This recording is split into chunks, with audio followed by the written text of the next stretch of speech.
Hello everyone, आज मी तुम्हाला बनवून दाखवणार आहे साबुदाणा खिचडी। त्यासाठी लागणारे साहित्य, मी 2 ते 3 तास साबुदाणे भिजत ठेवले होते। 1 ग्लास पाणी टाकून ह्याच्यामध्ये, आणि मी 2 बटाटे बॉईल करून अशा प्रकारे कटिंग करून ठेवले आहेत। आणि कोथिंबीर घेतली आहे, बारीक चिरलेल्या 2 मिरच्या घेतल्या आहेत, मीठ चवीनुसार, 1 चमचा जिरं, 1 चमचा काळी मिरी पूड, 1 चमचा साखर तुम्ही तुमच्या आवश्यकतेनुसार घेऊ शकता। आणि शेंगदाणे कुटून त्याची पावडर रेडी करून ठेवली आहे अशा प्रकारे। हे बघा। चला आता आपण बनवायला सुरुवात करूया साबुदाणा खिचडी। तव्यामध्ये 2 ते 3 चमचे तेल टाकलं आहे, गरम करत ठेवलं आहे। त्यामध्ये फोडणीसाठी आपण थोडंसं जिरं टाकावे, मग त्यामध्ये हिरव्या बारीक कटिंग केलेल्या मिरच्या,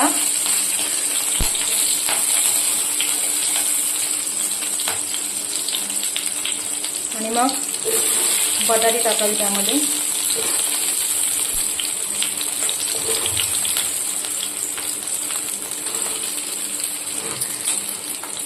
परतून घ्या, स्लो गॅसवर शिजवा। बटाटे ऑलरेडी शिजलेलीच असतात, फक्त तेलामध्ये थोडीशी फ्राय झाली पाहिजे। 2 मिनिटं परतवत राहा। चला, आणि आता आपण त्यामध्ये काळी मिरी पूड थोडीशी घालावी,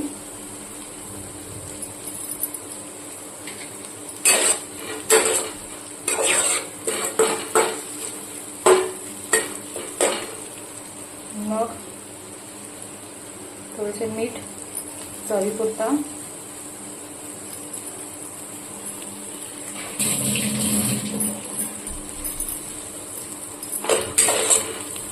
करून घ्या।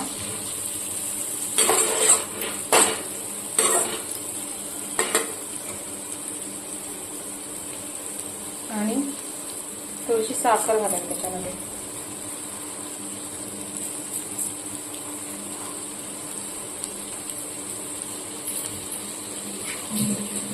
मिक्स करून घ्या।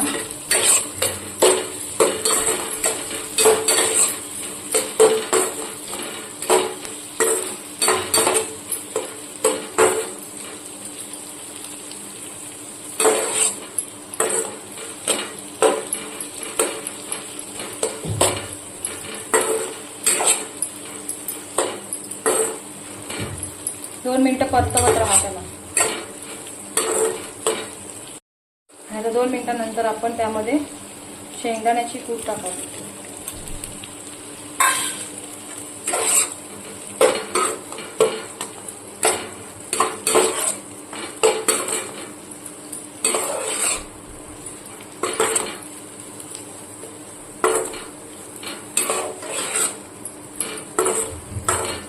तुम्हाला वाटल्यास तुम्ही अजून ऑइलही टाकू शकता त्यामध्ये। मला जास्त ऑइली आवडत नाही म्हणून मी कमी ऑइल मध्येच बनवते।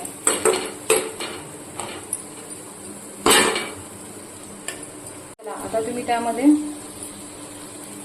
कोथिंबीर टाकू शकता।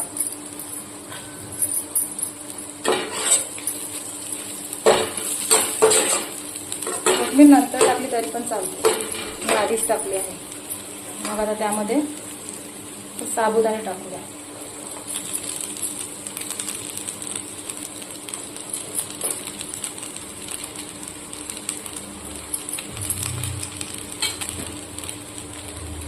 व्यवस्थित मिक्स करून घेऊया।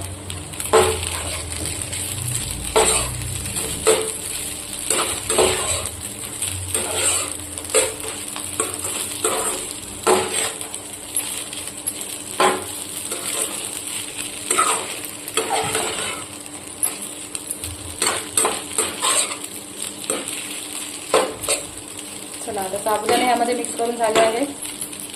आता आपण झाकण देऊन 5 मिनिटांसाठी ठेवून देऊया। मध्ये मध्ये त्याला चेक करत राहूया। चला, आता 5 ते 10 मिनिटं झाली आहेत। आता आपण चेक करूया। वाव, मस्त सुगंध आला आहे खिचडीचा छान असा. आता आपली खिचडी रेडी झाली आहे.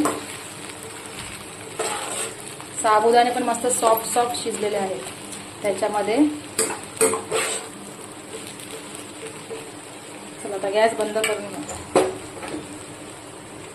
चला तुम्ही बघू शकता माझ्या मम्मीने बनवलेली टेस्टी टेस्टी साबुदाणा खिचडी. माझ्या मम्मीची रेसिपी तुम्हाला पसंत आली असेल तर लाईक आणि शेअर करायला विसरू नका. जय हरी विठ्ठल.